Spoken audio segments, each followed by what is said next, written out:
Daddy. Oh. Ayos na. Alis ka na? Mag-ingat ka ha. May sundo ka ngayon. Pero mamaya... Oh, ano tsura mo? Ba't ganyan? Hindi mo ba ako susunduin? Kailan? Mamaya? Hindi ka ba nila ihahatid? Eh paano kung may motor ka na, hindi mo ako susunduin? Siyempre susunduin. Kahit nga naglalakad pa lang tayo noon, lagi kitang sinusundo eh, di ba? Ay, naglalakad naman tayo. Di ba? Tsaka nandyan talaga yung motor na yan para lagi kang sunduin, ihatid, di ba?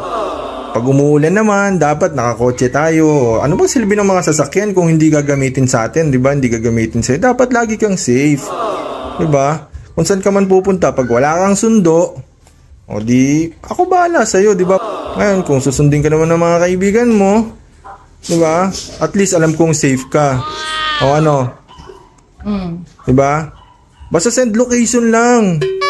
Send location? Oh, just call my name and I'll be there. Papalisin mo ba ako? Hindi. Ha? Dami sinasabi. Andyan yung sundo.